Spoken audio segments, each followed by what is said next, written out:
Marcos 12, a partir do versículo 28. Aproximou-se dele um dos escribas que os tinha ouvido disputar e, sabendo que lhes tinha respondido bem, perguntou-lhe qual é o primeiro de todos os mandamentos. E Jesus respondeu-lhe: o primeiro de todos os mandamentos é: ouve, Israel, o Senhor, nosso Deus, é o único Senhor. Amarás, pois, ao Senhor teu Deus de todo o teu coração e de toda a tua alma e de todo o teu entendimento e de todas as tuas forças. Este é o primeiro mandamento. E o segundo, semelhante a este, é: amarás o teu próximo como a ti mesmo. Não há outro mandamento maior do que este. Você pode dizer amém? Eu e você estamos sendo levados por Deus, nesse ano de 2020, a ter uma vida mais comprometida com o evangelismo e com o discipulado. 2020 é o ano do discipulado. Então nós vamos ouvir muitas mensagens que terão como objetivo nos levar, nos mover até as pessoas. E eu acredito que esse é um tema que, como o pastor falou aqui e disse, que vai mudar o paradigma de nossa igreja. Acredito nisso. Mesmo que em 2021 nós tenhamos um novo tema, e o teremos, eu acredito que aquilo que Deus fará esse ano, nesta igreja e através dessa igreja, vai marcar as nossas vidas e a história dessa igreja daqui para frente. Viveremos talvez muitos anos de discipulado, é o que eu acredito. Você também? Pode dizer amém? Eu escolhi esta mensagem porque a considero muito propícia para o início de tudo aquilo que está para acontecer, terá que ser feito. Ela fala de amor, fala do amor por Deus e do amor pelo próximo. Então é um tema fundamental. Afinal de contas, como é que a gente vai fazer a obra de Deus se a gente não amar a Deus? Como é que a gente vai evangelizar, discipular pessoas se a gente não amar gente? Se a gente não amar pessoas? Nós não podemos, ou pelo menos nós não devemos, fazer a obra de Deus só porque o pastor manda, porque o pastor pede. Senão vira algo muito automático. É fundamental que surja, que nasça dentro de cada um de nós um sentimento espontâneo e ao mesmo tempo profundo, verdadeiro, de amor pelas coisas de Deus. E principalmente amor pelas pessoas. Um sentimento que nos constranja, um sentimento que nos mova, um sentimento que nos leve a gerar frutos que glorifiquem a Deus. Afinal, é o amor que dá brilho e que dá valor a tudo aquilo que a gente faz para Deus. É o amor, no reino de Deus. Sem amor, eu posso dar tudo que tenho. Sem amor, eu posso empregar todos os meus recursos. Posso entregar o meu corpo para ser sacrificado. Mas eu serei apenas como um sino que retine, é o que diz Paulo. Ou seja, as minhas ações não terão nenhum significado para Deus, nem para os céus. É o amor que dá significado e valor a tudo aquilo que eu faço. Em resumo, eu vou falar sobre esse mandamento, o amor. Eu sei que você, que é membro da DEVEC, eu sei disso, você sempre ouve a mensagem com muita atenção. É uma marca, uma característica de nossa igreja. Por isso que a gente é a igreja da palavra. Vocês são um povo zeloso com as Escrituras, um povo que ama ouvir a mensagem. Mas mesmo sabendo disso, eu gostaria de pedir uma atenção especial para aquilo que eu vou pregar. Por dois motivos. Por dois motivos. Primeiro, Léo, porque este é o mandamento mais importante. Né? É um mandamento. Eu, quando olho para esse texto, eu digo assim, essa não é aquela matéria da escola que você diz assim, o professor está falando, você diz, isso aí não vai cair em prova. Isso aí ele está falando só para ocupar a grade, faz parte do currículo. Não, essa matéria aqui é uma matéria importante. Essa matéria aqui é algo relevante. Jesus está falando daquilo que é mais importante. Diga, mais importante. Não há nada mais importante do que isso. Se a Bíblia se perdesse e apenas um mandamento devesse ser preservado, uma tragédia, não haveria nenhum outro mandamento na Bíblia a ser preservado. Certamente, seria essa passagem, seriam estas palavras que Deus preservaria. Porque, afinal de contas, são os dois mandamentos mais importantes. Então, merecem a nossa máxima atenção. Amém?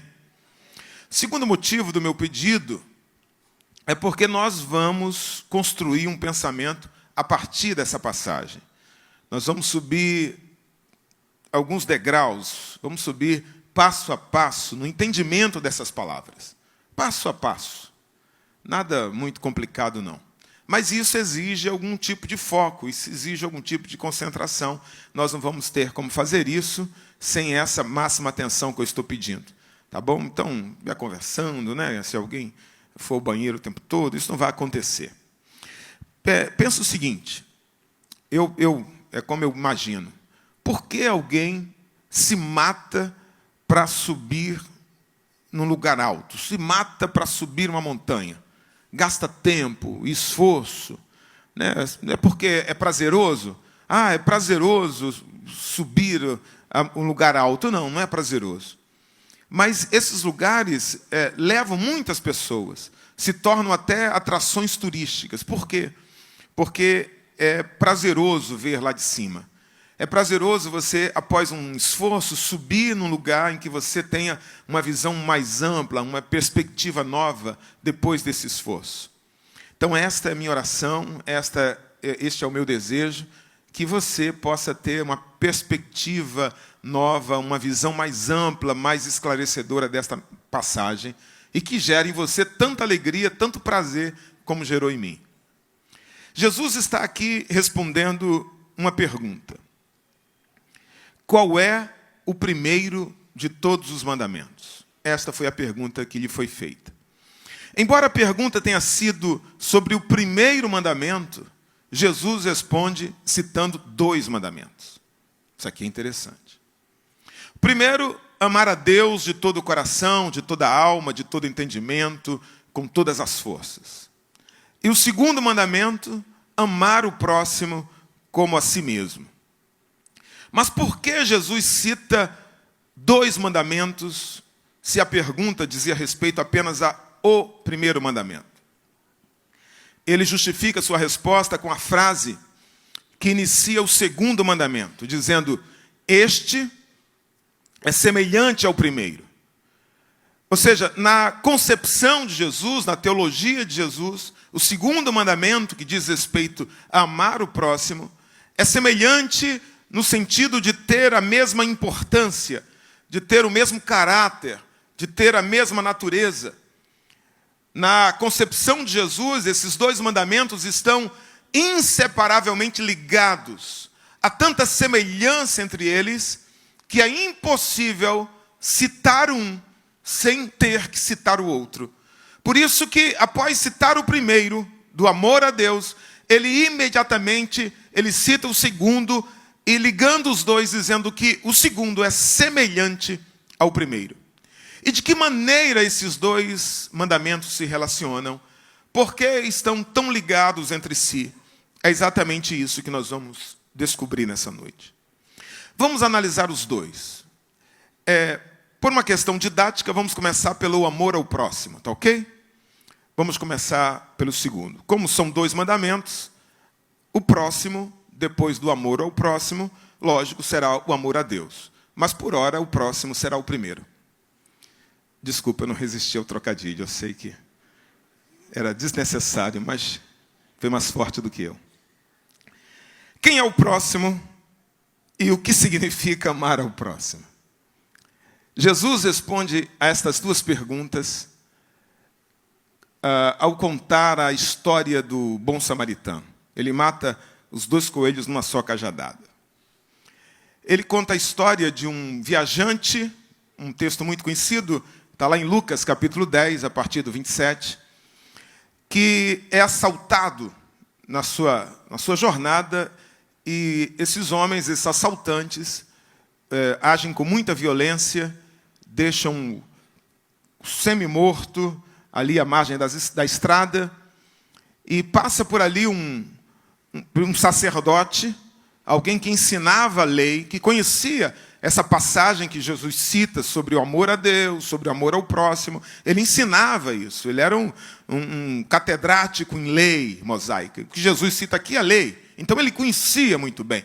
Ele ensinava sobre o amor. Mas este homem que ensinava sobre o amor, a Bíblia, na linguagem bíblica, diz que ele passa de largo, ele não se aproxima daquele homem que havia sido assaltado. Depois passa um levita, uma espécie de diácono, de obreiro, né, ajudante do sacerdote, que também conhecia a lei e age da mesma maneira. Enfim, aquele homem continua ali no chão, caído. Finalmente passa o samaritano.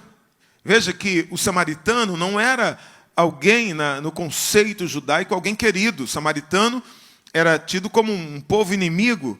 O samaritano não era querido de forma alguma pelos judeus. Mas nessa história que Jesus conta, esse samaritano, diferente do sacerdote e diferente do levita, ele se aproxima daquele homem e ele cuida das suas feridas, e ele leva aquele homem para a hospedaria e custeia o tratamento dele. Assim, o samaritano, que era de outro povo, que era odiado pelos judeus, foi, na verdade, o próximo daquele homem ferido. Jesus ensina aqui 2 lições básicas sobre o amor. Primeiro, que o amor não tem absolutamente nada a ver com parentesco familiar, nem com origem comum. E Jesus ensina que o amor precisa ser prático, não se resume a sentimento, não se resume a conhecimento, nem a simples intenção. O próximo será todo aquele ser humano que eu me deparar na minha caminhada. E o meu sentimento por ele deve me levar a fazer o bem a ele, a ajudá-lo de alguma maneira. E no conceito de Jesus, isto é amor. Esse é o mandamento, essa atitude do samaritano. Isso significa amar o próximo como a si mesmo. Talvez a gente pense assim, pastor, se as pessoas amassem as outras como a si mesmo, nós teríamos um mundo perfeito. Não teríamos. O pecado nos afastou a tal ponto do ideal de Deus que esse mandamento deixou de ser suficiente. O pecado, à medida que ele se multiplica, ele nos afasta, ele esfria, ele apaga esse amor, essa característica em nós. Não apenas o amor pelo próximo, mas o amor por nós mesmos. Por isso que é em Jesus que esse mandamento precisou ser aperfeiçoado. Como nós estamos fazendo nessa noite, Jesus gostava muito de desenvolver conceitos, desenvolver pensamentos. A Bíblia toda ela é progressiva, toda a Bíblia é progressiva, né? É uma lição para a gente. A Bíblia é uma verdade, mas Deus levou 1.600 anos para dizê-la. Né? Jesus, ele não chegou para os seus discípulos e disse assim, olha, venham após mim que eu vou morrer daqui a 3 anos. Ele sabia, mas não, ele foi falando por metáforas. Né? Da mesma maneira, o amor, ele foi construindo a ideia. Essa é a primeira vez que Jesus fala do amor ao próximo. E ele está citando um texto de Levítico, capítulo 19, versículo 18. Qual o mandamento mais importante em relação ao próximo? Amar como a si mesmo. Esse mandamento precisou ser aperfeiçoado porque o sentimento que nós temos por nós mesmos não pode ser a base para uma igreja espiritualmente saudável. Tem gente que não é capaz de amar o próximo. Por quê, pastor? Porque ela não é capaz de amar a si própria. Se o mandamento de amar o próximo como a mim mesmo é o final da lei, é o resultado de tudo que Jesus queria ensinar, então eu não tenho nenhum compromisso com esse mandamento se eu não me amo. E isso acontece? Acontece. Sabendo disso, pouco antes da crucificação, Jesus elevou esse mandamento a um outro nível. Ele coloca-se agora como a referência do que é amar o próximo. Ele transfere o modelo do amor por si mesmo para o modelo do amor que ele tem por nós. Um novo mandamento em que ele é o modelo do amor. O sentimento que nós temos por nós mesmos, então, sai de cena. Isso está lá em João, capítulo 13, 34, quando ele diz: um novo mandamento vos dou, que vos ameis uns aos outros como eu vos amei. Veja, agora o mandamento mudou de referente. De nós para Cristo. Não basta eu amar o próximo como eu me amo. Por quê, pastor? Vai que eu não me amo. Vai que eu não gosto de mim. Então, eu não teria obrigação nenhuma como cristão. Importa que eu ame ao próximo como Cristo ama. E isso faz toda a diferença. Porque Cristo não ama como nós amamos. Se a base para o amor ao próximo fosse os meus sentimentos, eu confesso, um dia eu te amaria mais. Um outro dia eu acordaria te amando menos. E muitos dias do ano eu não te amaria absolutamente nada. Mas agora não tem a ver com os meus sentimentos, não tem a ver com minhas individualidades, com minhas esquisitices, com os meus traumas. Tem a ver com o modelo de Cristo para a minha vida. Ele é o modelo. Quando eu olho para as pessoas que precisam de mim, eu devo olhá-las como se Cristo estivesse olhando. Eu devo decidir a quem eu vou escutar. Escutar os meus sentimentos, escutar a minha cultura, escutar o que dizem as pessoas que pensam como o sacerdote, como os levitas da história. Mas se eu sou discípulo de Cristo, esta palavra que eu devo ouvir. Amai-vos uns aos outros como eu vos amei. Eu sou o modelo. Se Jesus ama as pessoas com um sentimento profundo e verdadeiro, é assim que eu as devo amar. Se ele colocou a necessidade dessas pessoas à frente dos seus próprios interesses, em algum momento na minha vida, uma vez ou outra, de vez em quando, eu devo procurar fazer a mesma coisa. Isto é o verdadeiro amor, personificado em Cristo. Descrito por Paulo em 1 Coríntios, capítulo 13, quando ele diz que o amor não busca seus interesses, tudo crê, tudo suporta, tudo espera, tudo sofre.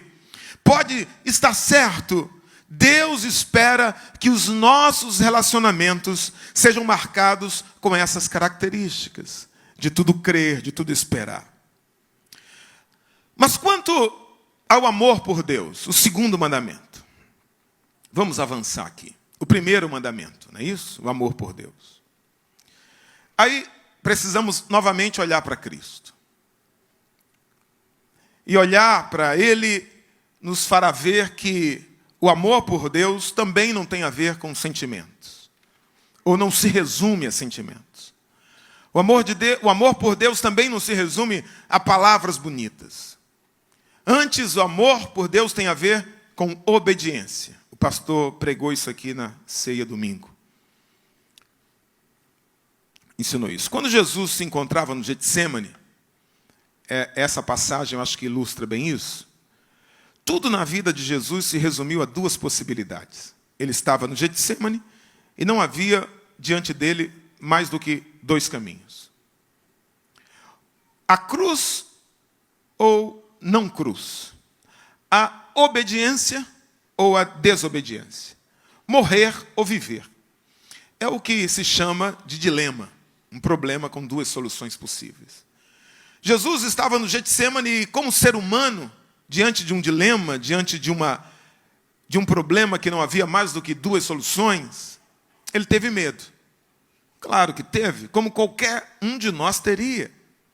Ele teve que lutar com sua própria vontade, porque nenhum ser humano tem vontade de ir para a cruz. Nenhum ser humano tem vontade de, antevendo o sofrimento, dizer, é isso que eu quero. Em sã consciência, não. Em juízo perfeito, não. Mas aquela era a vontade de Deus. A cruz, o caminho da cruz, era o caminho que Deus havia traçado para a salvação. Sem cruz não haveria perdão, sem cruz não haveria esperança, sem cruz não haveria igreja, sem cruz não haveria vida eterna. Tudo passava por um único estreito caminho, a cruz. Naquele momento, Jesus poderia fazer a oração mais bela que todo o universo já havia ouvido. Nunca na história do universo alguém fez uma oração tão bela como aquela que Jesus poderia fazer naquele momento. Mas eu confesso, não teria nenhum valor. Porque a única oração possível naquele momento a ser feita é a que ele faz em Mateus 26, 39, quando ele diz, não seja feito como eu quero, mas como tu queres.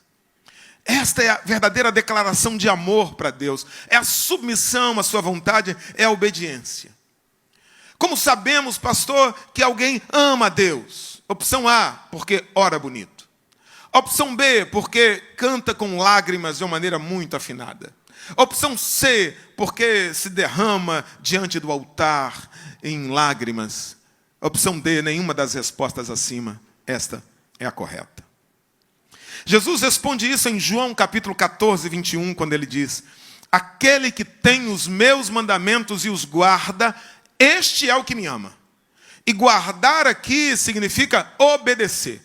Ou seja, aquele que tem os meus mandamentos e guarda e obedece a esses mandamentos, é este que prova que ama a Deus.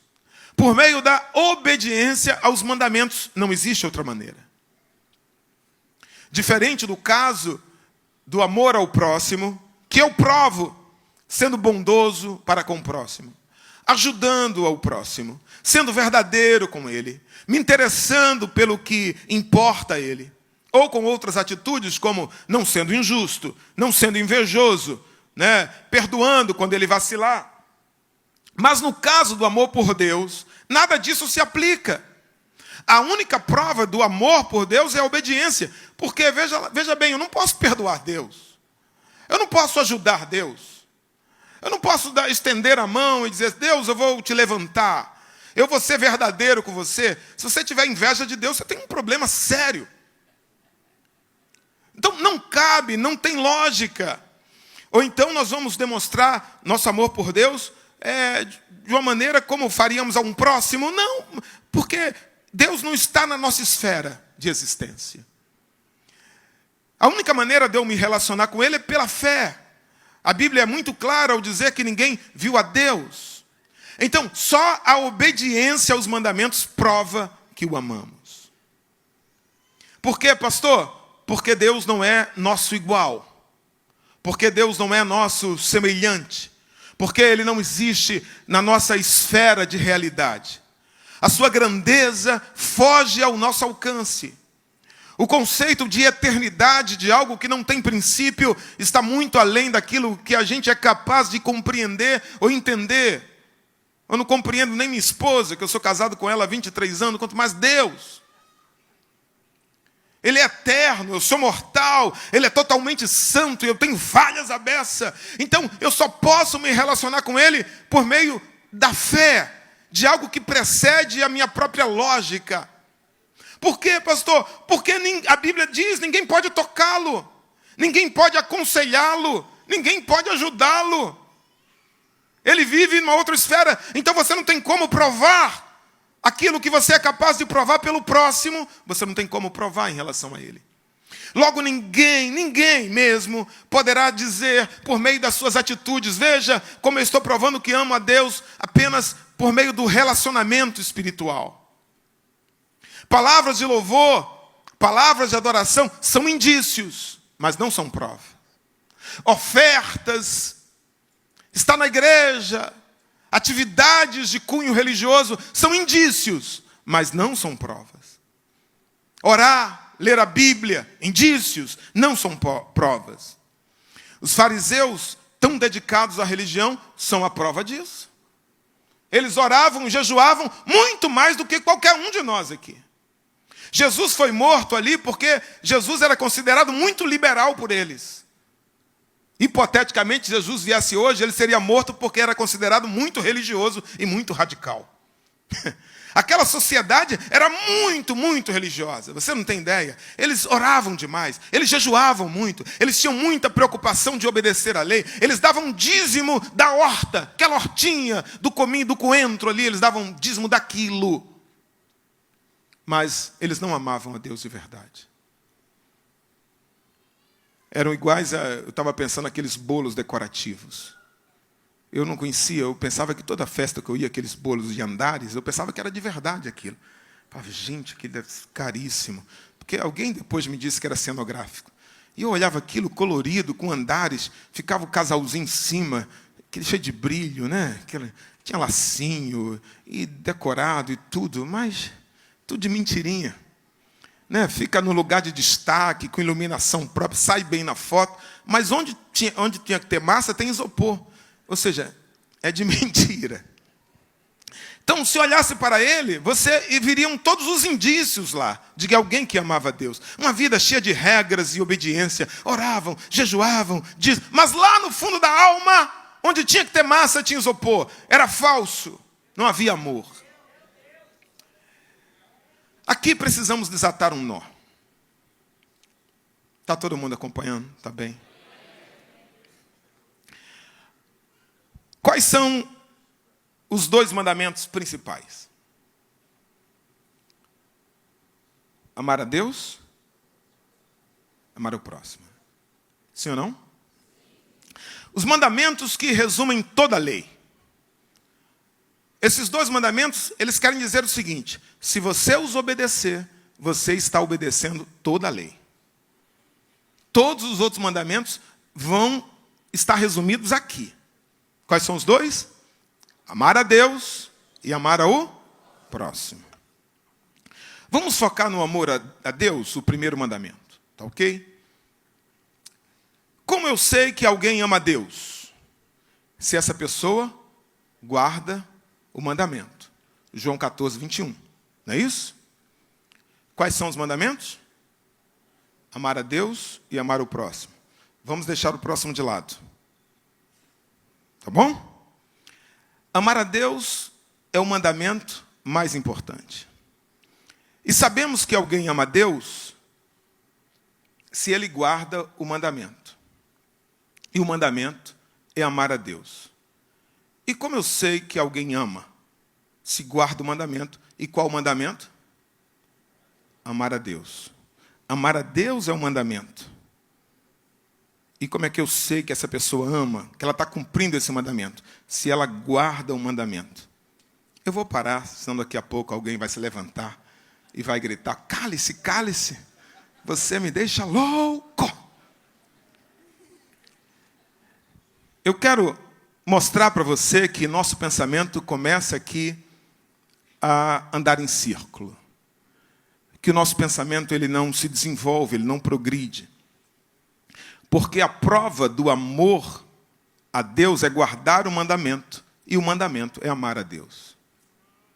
Porque a prova do amor por Deus é guardar o mandamento, e o mandamento é amar a Deus. Em outras palavras, não é possível provar o nosso amor por Deus apenas através do primeiro mandamento. Não é possível. Então, nesse caso, só nos resta o cumprimento do segundo mandamento, como prova de que amamos a Deus. Ou seja, o amor ao próximo. Amando o próximo, eu demonstro que guardo os mandamentos e, por conseguinte, eu provo que amo a Deus. E não existe outra maneira. Isso é o mais importante. A dizer, essa é a única forma possível de provar que eu guardo os mandamentos e que eu amo a Deus. Não tem outra forma possível na nossa esfera de existência. O que nos leva à seguinte conclusão. Embora amar a Deus seja o mandamento mais importante na prática de vida cristã, tudo se resume no amor ao próximo. Vamos ao que diz Paulo a respeito disso. Romanos capítulo 13, você pode abrir a sua Bíblia.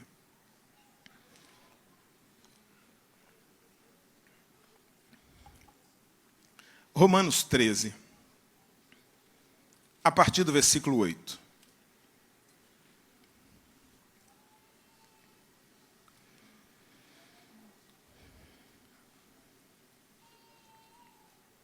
Romanos 13, a partir do 8, vamos ler o 9 e o 10.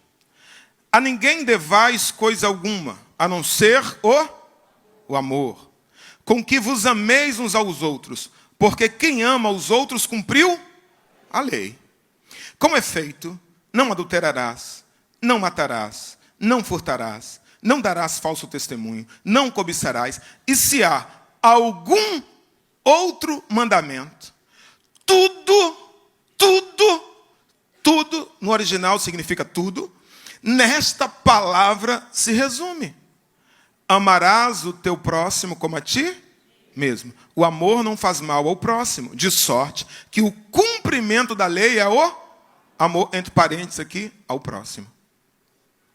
Gálatas capítulo 5, abre aí por favor. Gálatas capítulo 5, versículo 14, Paulo ainda falando sobre isso. Gálatas 5, 14. Porque toda, diga toda. Isso aqui é importante. Toda no original significa toda. Porque toda lei se cumpre numa só palavra, nesta: amarás ao teu próximo como a ti mesmo. Vamos ver o que diz João, o apóstolo do amor, discípulo do amor. Vamos lá? Primeira carta de João, capítulo 4, versículo 20. Primeira carta de João, capítulo 4, versículo 20.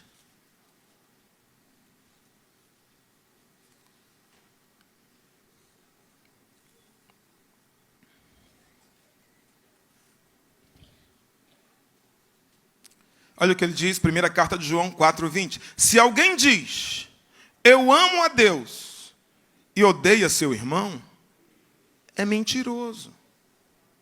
Pois quem não ama seu irmão, ao qual viu que está na sua esfera, que pode fazer algo, que pode se relacionar, como pode amar a Deus a quem não viu? Porque ele nunca fez nada diretamente para Deus. Ele está dizendo exatamente isso que eu estou pregando. A prova de que alguém ama a Deus é amar o irmão. E se ele não ama o irmão, ele é mentiroso. Por quê? Porque ele falhou no único meio possível de provar que ele ama a Deus. É amando o irmão. É amando o próximo. Então ele diz, não há outro caminho. É mentiroso. Ele pode ser o cara aqui que, sabe, fala língua estranha, meio que sapateia. Não ama o irmão. É mentiroso.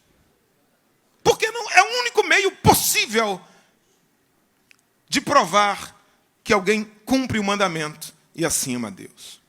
Claro, irmãos, claro, que quem ama a Deus vai louvá-lo, vai ter uma vida de oração, vai estar na igreja, vai apresentar essas características de um coração sensível diante do louvor, que se quebranta, que ama a oração, que ama a palavra. Mas escute, talvez seja isso que agora eu vou começar a aplicar aqui. Ser cordial com o irmão também é uma forma de amar a Deus. Ajudar o necessitado, ajudar aquele que precisa de você, visitar o enfermo é amar a Deus. Se interessar pelos perdidos, como o homem da parábola, o bom samaritano, gente que teve a sua alegria de vida, a sua esperança assaltada por Satanás, o inimigo de nossas almas. Gente que teve a motivação de continuar seguindo a arrancada dele. E pessoas que estão prostradas, pessoas que estão caídas na vida. Você ir ao encontro dessas pessoas e ajudá-las a se levantar é uma forma também de amar a Deus. Discipular um novo convertido, abrir mão um pouco do seu tempo, do seu talento, daquilo que Deus tem feito por você, e contar e compartilhar, construir com esta pessoa algum tipo de vínculo e possibilitar que esta pessoa também crie um vínculo com a igreja por meio da sua dedicação, do seu tempo, é também uma forma de amar a Deus. Sente falta do irmão, sente falta de alguém, e ao sentir falta, você ligar no outro dia, e você se importar com a ausência dele, e você querer também que ele vá para o céu com você, e você orar por ele, é uma maneira também de demonstrar, são atitudes práticas que demonstram que eu amo a Deus.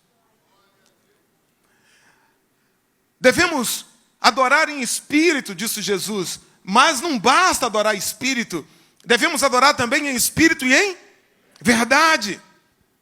Foi isso que Jesus ensinou à mulher samaritana lá em João, no capítulo 4. O meu louvor, o meu quebrantamento, as minhas lágrimas, a minha entrega no altar, isso é adorar em espírito. E devemos fazer. É o nosso relacionamento com Deus.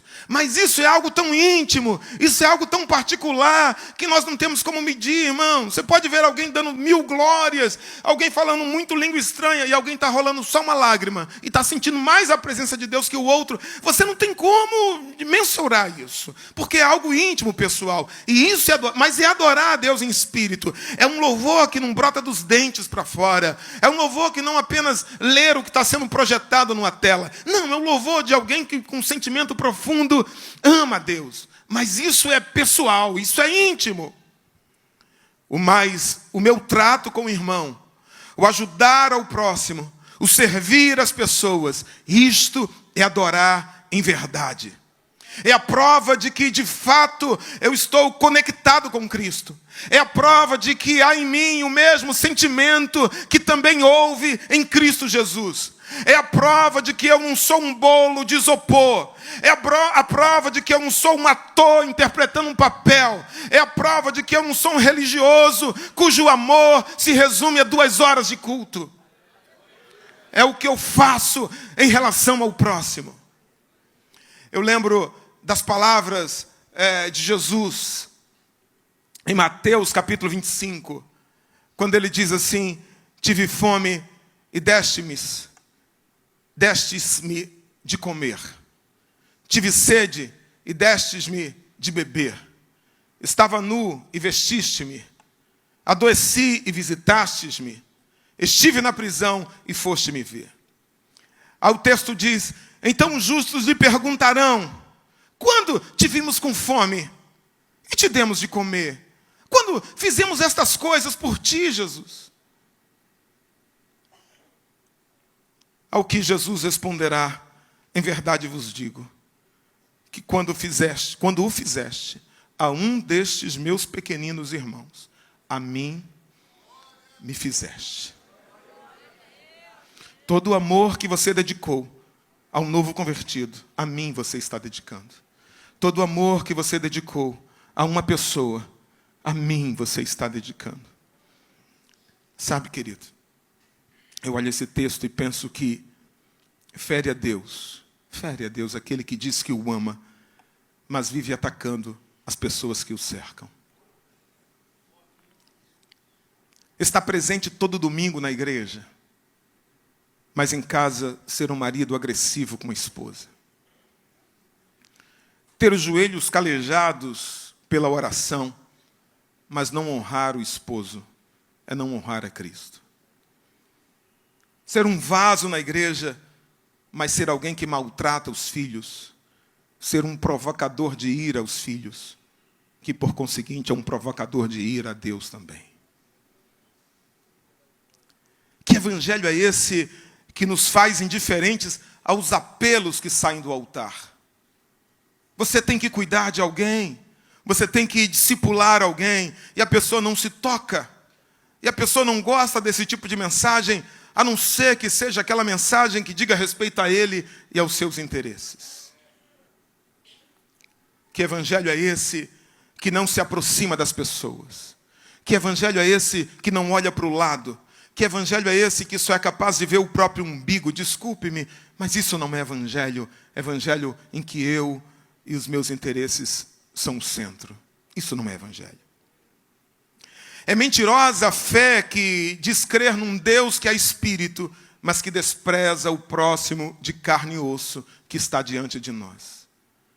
Evangelho, a meu ver, tem muito mais a ver com os meus relacionamentos do que com práticas religiosas.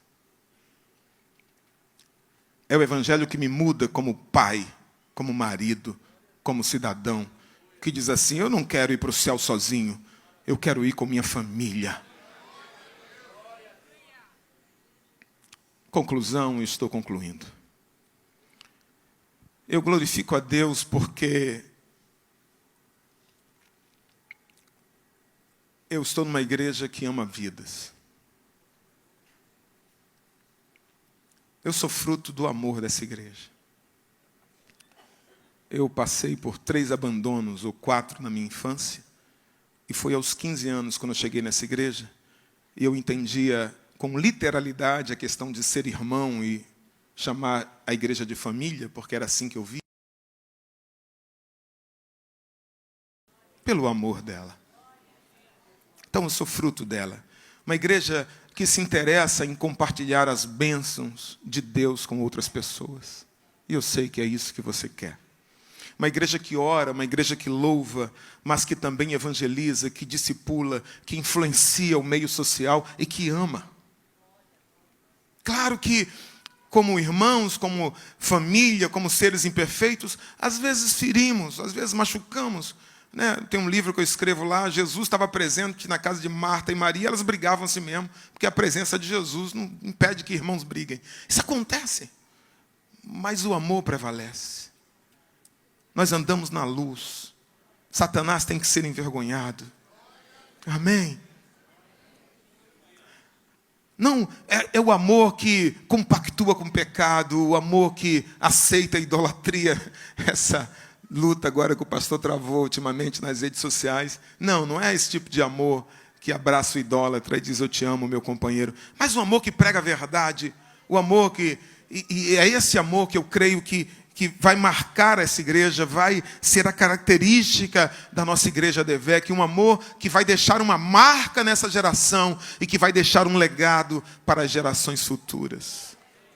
Uma igreja que, quando se reúne, proporciona muito mais do que um ambiente espiritual. Proporciona um ambiente que transforma vidas pelo amor, que cura pessoas que foram feridas e abandonadas. Aqui você vai encontrar amigos verdadeiros, irmãos, que vão te ajudar. Porque esta é uma igreja que ama pessoas. Que Deus abençoe você, meu irmão. Que Deus abençoe você, irmã. Que você viva esse evangelho cada dia da sua vida. Um evangelho que toca os céus, mas que impacta pessoas aqui na terra.